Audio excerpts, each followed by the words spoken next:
जय श्री कृष्णा, राधे राधे। आप सबका मेरे YouTube चैनल पर हार्दिक स्वागत है। आज मैं आपके लिए लेकर आई हूँ श्री सत्यनारायण भगवान व्रत कथा संपूर्ण हिंदी में। शास्त्रों में बताया गया है कि सत्यनारायण व्रत कथा का पाठ करने से व्यक्ति को 1000 यज्ञ करने के बराबर पुण्य फल की प्राप्ति होती है। सत्यनारायण भगवान व्रत कथा में विष्णु के सत्य स्वरूप के बारे में बताया गया है। इस व्रत का पाठ करने से घर में सुख समृद्धि का वास होता है और भगवान विष्णु की कृपा बनी रहती है। तो अब सुनते हैं सत्यनारायण व्रत कथा का अध्याय। सत्यनारायण व्रत कथा का पहला अध्याय। एक समय की बात है, नैशिशरण्य तीर्थ में सौनिक आदि 88,000 ऋषियों ने सूत जी से पूछा, हे प्रभु, इस कलयुग में वेद विद्या रहित मनुष्य को प्रभु भक्ति किस प्रकार मिल सकती है तथा उनका उद्धार कैसे होगा? हे मुनि श्रेष्ठ, कोई ऐसा तप बताइए जिससे थोड़े ही समय में पुण्य मिले और मनवांछित फल मिल जाए। इस प्रकार की कथा सुनने की हम इच्छा रखते हैं। सर्वशास्त्रों के ज्ञाता सूत जी बोले, हे वैष्णवों में पूज्य, आप सभी ने प्राणियों के हित की बात पूछी है, इसीलिए मैं एक श्रेष्ठ व्रत को आप लोगों को बताऊंगा जिसे नारद जी ने लक्ष्मी नारायण जी से पूछा था और लक्ष्मीपति ने मुनि श्रेष्ठ नारद जी से कहा, आप सभी ध्यान से सुनिए। एक समय की बात है, योगीराज नारद जी दूसरों के हित की इच्छा लिए अनेकों लोकों में घूमते हुए मृत्यु लोक में आ पहुंचे। यहाँ उन्होंने अनेक योनियों में जन्मे प्राय सभी मनुष्यों को अपने कर्मों द्वारा अनेकों को दुखों से पीड़ित देखा। उनका दुख देख नारद जी सोचने लगे, कैसा यत्न किया है जिसके करने से निश्चय रूप से मानव के दुखों का अंत हो जाए। इसी विचार पर मनन करते हुए वो विष्णु लोक में गए। वहां वह देवों के इस नारायण की स्तुति करने लगे, जिनके हाथों में शंख, चक्र, गदा और पद्म थे, गले में वरमाला पहने हुए थे। स्तुति करते हुए नारद जी बोले, हे भगवान, आप अत्यंत शक्ति से संपन्न हैं। मन तथा वाणी भी आपको नहीं पा सकती। आपका आदि, मध्य तथा अंत नहीं है। निर्गुण स्वरूप सृष्टि के कारण भक्तों को दूर करने वाले आपको मेरा नमस्कार है। नारद जी की स्तुति सुन विष्णु भगवान बोले, हे मुनि श्रेष्ठ, आपके मन में क्या बात है? आप किस काम के लिए पधारे हैं? उसे निसंकेच कहो। इस प्रकार नारद जी मुनि बोले, मृत्यु लोक में अनेक योनियों में जन्मे मनुष्य अपने कर्मों के द्वारा अनेक दुखी है। हे नाथ, आप मुझ पर दया रखते तो बताइए कि वो मनुष्य थोड़े प्रयास से ही अपने दुखों से कैसे छुटकारा पा सकते हैं।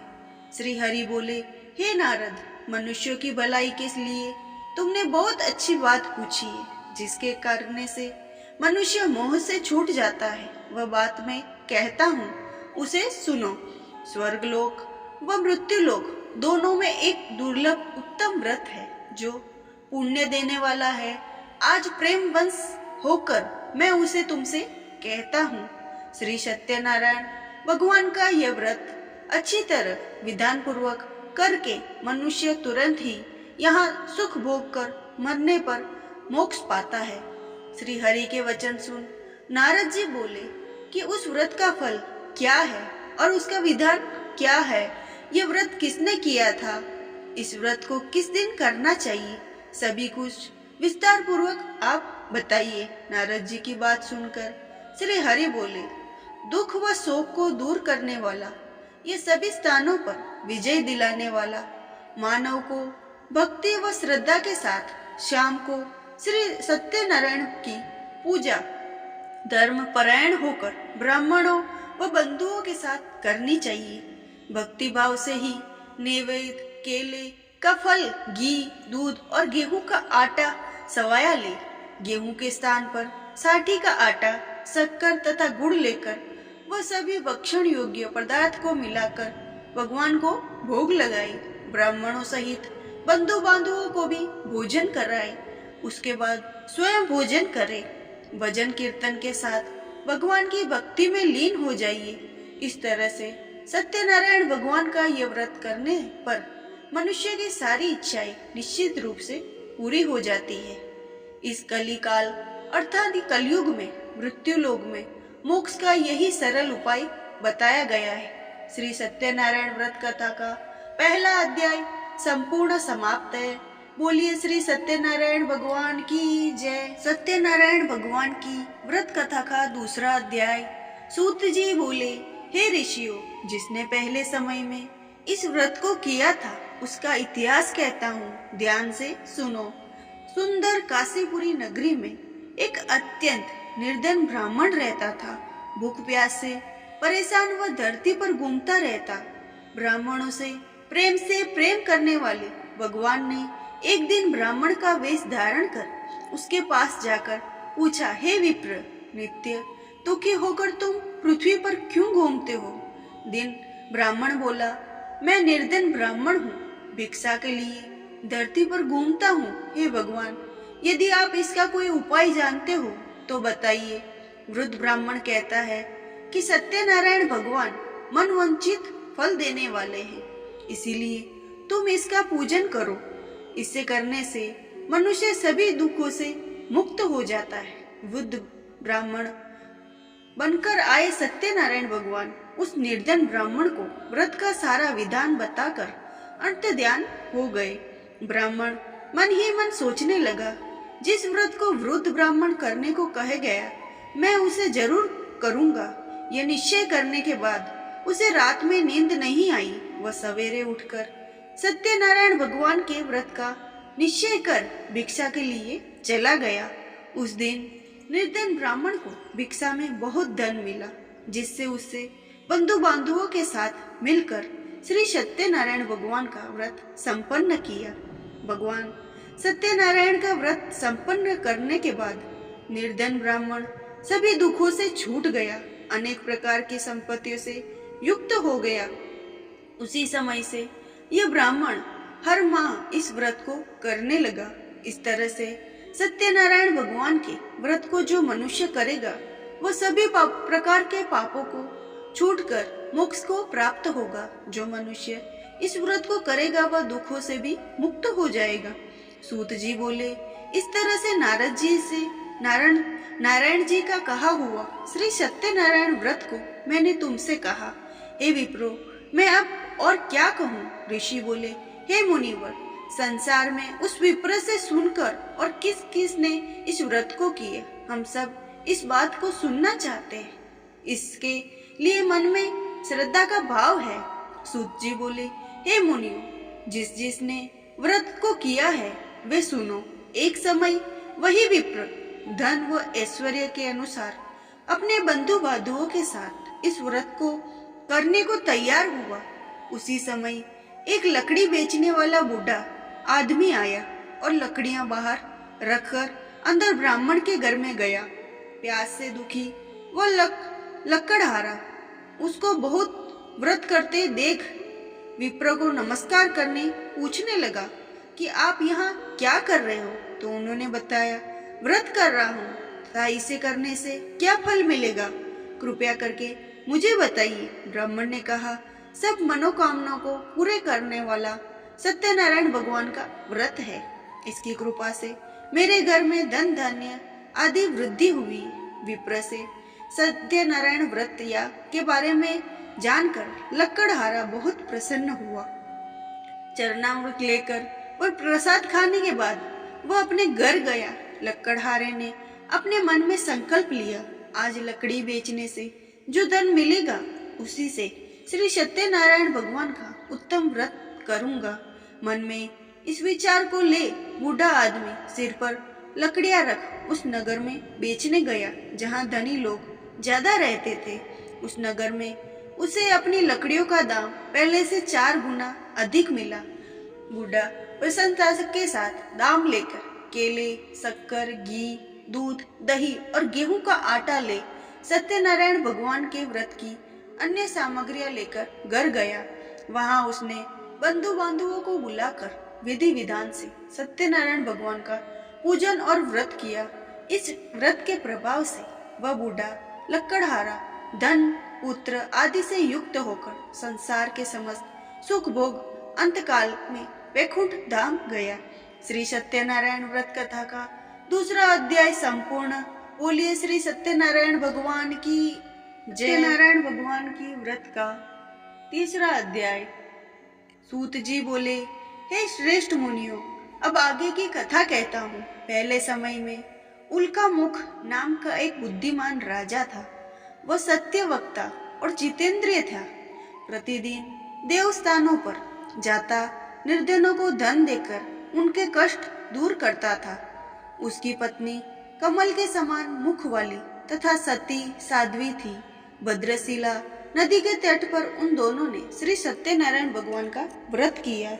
उसी समय साधु नाम का एक वैश्य आया। उसके पास व्यापार करने के लिए बहुत सा धन भी था। राजा को व्रत करते देखकर वह विनय के साथ पूछने लगा, हे राजन, भक्ति भाव से पूर्ण होकर आप क्या कर रहे हो? मैं सुनने की इच्छा रखता हूँ, आप मुझे बताइए। राजा बोला, हे साधु, अपने बंधु बांधवों के साथ पुत्र की प्राप्ति के लिए एक महाशक्तिमान सत्यनारायण भगवान व्रत का पूजन कर रहा हूँ। राजा के वचन सुन साधु आदर से बोला, हे राजन, मुझे इस व्रत का सारा विधान कहिए। आपके कथा अनुसार मैं इस व्रत को करूंगा। मेरी भी संतान नहीं है और इस व्रत को करने से निश्चित रूप से मुझे संतान की प्राप्ति होगी। राजा से व्रत का सारा विधान सुन व्यापार ने निवृत्त हो वह अपने घर गया। साधु वैश्य ने अपनी पत्नी को संतान देने वाला इस व्रत का वर्णन कह सुनाया और कहा कि जब मेरी संतान होगी तब मैं इस व्रत को करूंगा। साधु ने इस तरह के वचन अपनी पत्नी लीलावती से कहे। एक दिन लीलावती पति के साथ आनंदित हो सांसारिक धर्म में प्रवृत्त होकर सत्यनारायण भगवान की कृपा से गर्भवती हो गई। 10वें महीने में उसके गर्भ में एक सुंदर कन्या ने जन्म लिया। दिनों दिन वह ऐसे बढ़ने लगी जैसे कि शुक्ल पक्ष का चंद्रमा बढ़ता है। माता पिता ने अपनी कन्या का नाम कलावती रखा। एक दिन लीलावती ने मीठे शब्दों में अपने पति को याद दिलाया कि आपने सत्यनारायण भगवान के जिस व्रत को करने का संकल्प लिया था उसे करने का समय आ गया है। आप इस व्रत को करिए। साधु बोला, हे प्रिय, इस व्रत को मैं उसके विवाह पर करूंगा। इस प्रकार अपनी पत्नी को आश्वासन देकर वह नगर को चला गया। कलावती पिता के घर में रह वृद्धि को प्राप्त हो गई। साधु ने एक बार नगर में अपनी कन्या को सखियों के साथ देखा तो तुरंत ही दूत को बुलाया और कहा कि मेरी कन्या के योग्य वर देखकर आओ। साधु की बात सुनकर दूत कंचन में नगर में जा पहुंचा और वहां देखभाल कर लड़की के सुयोग्य वाणिक पुत्र को ले आया। सुयोग्य लड़के को देख साधु ने बंधु बांधवों को बुलाकर अपनी पुत्री का विवाह कर दिया। लेकिन दुर्भाग्य की बात यह थी कि साधु ने अभी भी सत्यनारायण भगवान का व्रत नहीं किया था। इस पर श्री भगवान क्रोधित हो गए और श्राप दिया कि साधु को अत्यधिक दुख मिले। अपने कार्य में कुशल साधु बनिया जमाई को लेकर समुद्र के पास स्थित होकर रत्नासारपुर नगर में गया। वहां जाकर दामाद ससुर दोनों मिलकर चंद्रकेतु राजा के नगर में व्यापार करने लगे। एक दिन भगवान सत्यनारायण की माया से एक चोर राजा का धन चुराकर भाग रहा था। उसने राजा के सिपाहियों को अपना पीछा करते देख चुराया हुआ धन वहां रख दिया जहां साधु अपने जमाई के साथ ठहरा हुआ था।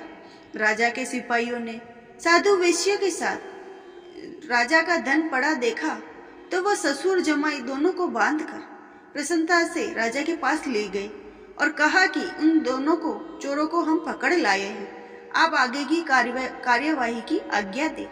राजा की आज्ञा से उन दोनों को कठिन कारावास में डाल दिया गया।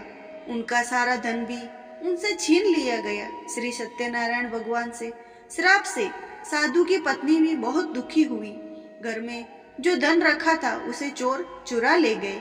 शारीरिक तथा मानसिक पीड़ा, भूख प्यास से अति दुखी हो अन्न की चिंता में कलावती के ब्राह्मण के घर गई। वहां उसने सत्यनारायण भगवान का व्रत होते देखा, फिर कहा, कथा भी सुनी, वो प्रसाद ग्रहण कर वो रात को घर वापिस आई। माता की कलावती से पूछा कि हे पुत्री, अब तक तुम कहाँ थी? मेरे मन में क्या है? तेरे मन में क्या है? कलावती ने अपनी माता से कहा, हे माता, मैंने एक ब्राह्मण के घर में सत्यनारायण भगवान का व्रत देखा है। कन्या के वचन सुन लीलावती भगवान के पूजन की तैयारी करने लगी। लीलावती ने परिवार व बंधुओं सहित सत्यनारायण भगवान का पूजन किया और उसने वर मांगा कि मेरे पति तथा जमाई शीघ्र घर आ जाए। साथ ही यह व्रत प्रार्थना की कि हम सब आपका अपराध क्षमा करें।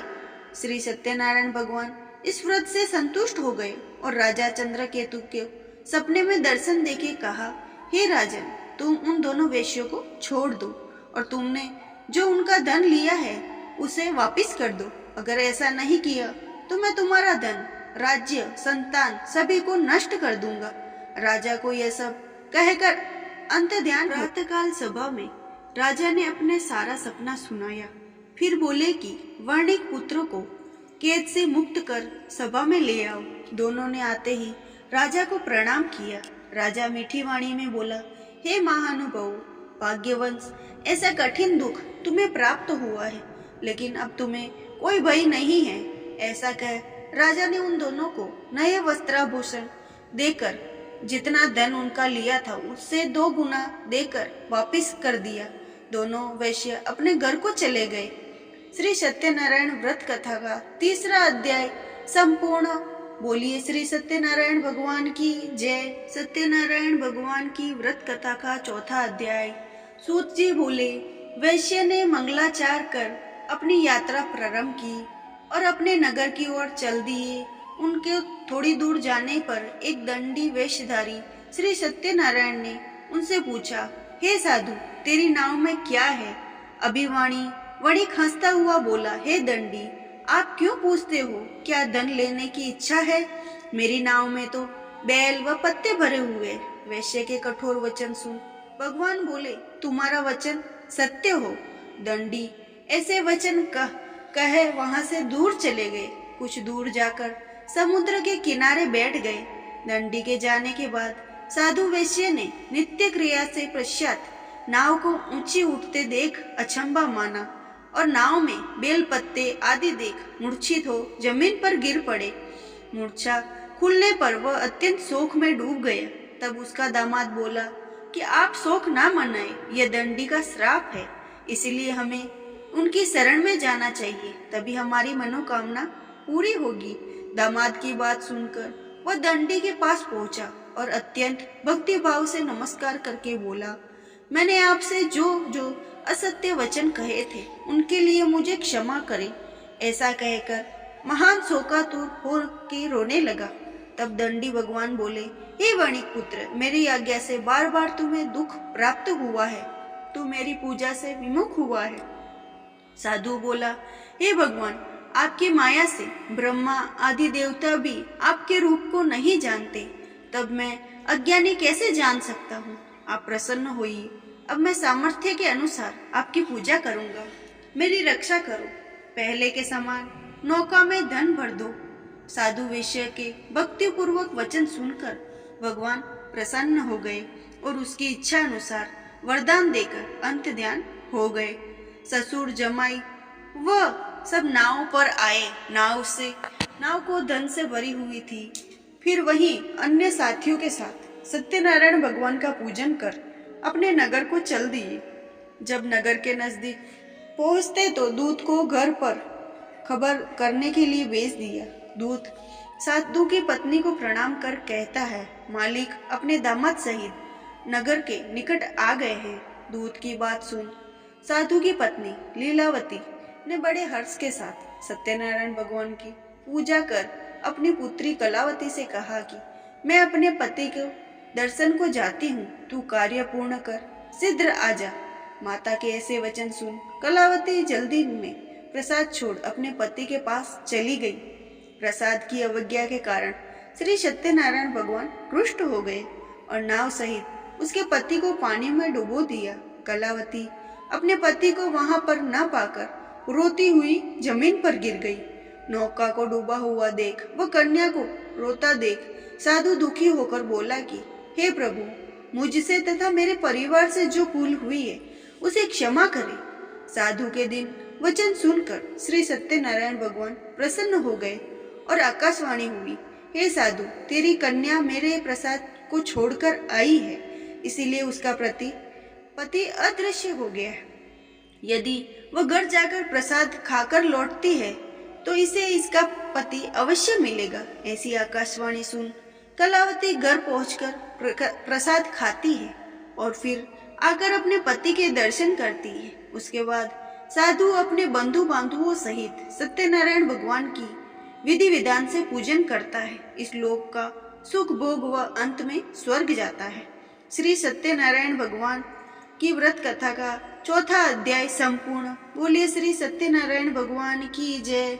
सत्यनारायण भगवान की व्रत कथा का 5वां अध्याय।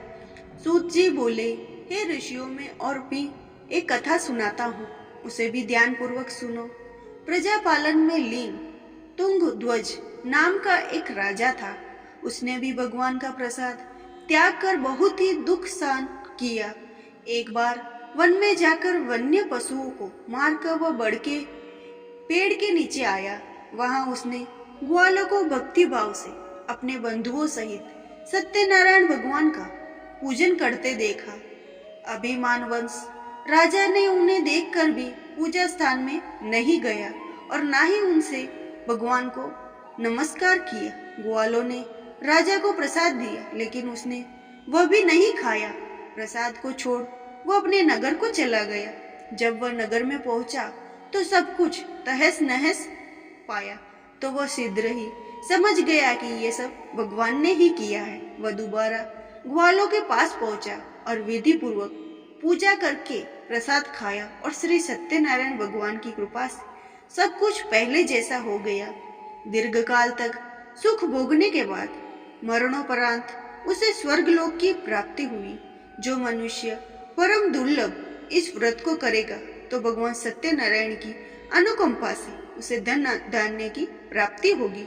निर्धन धनी हो जाता है और भयमुक्त हो जीवन जीता है। संतानहीन मनुष्य को संतान सुख मिलता है और सारे मनोरथ पूर्ण होने पर मानव अंत काल में वैकुंठ धाम को जाता है। सूत जी बोले, जिन्होंने पहले इस व्रत को किया है, अब उनके दूसरे जन्म की कथा कहता हूँ। वृद्ध सतानंद ब्राह्मण ने सुदामा का जन्म लेकर मोक्ष की प्राप्ति की। लक्कड़हारे ने अगले जन्म में निषाद बनकर मोक्ष प्राप्त किया।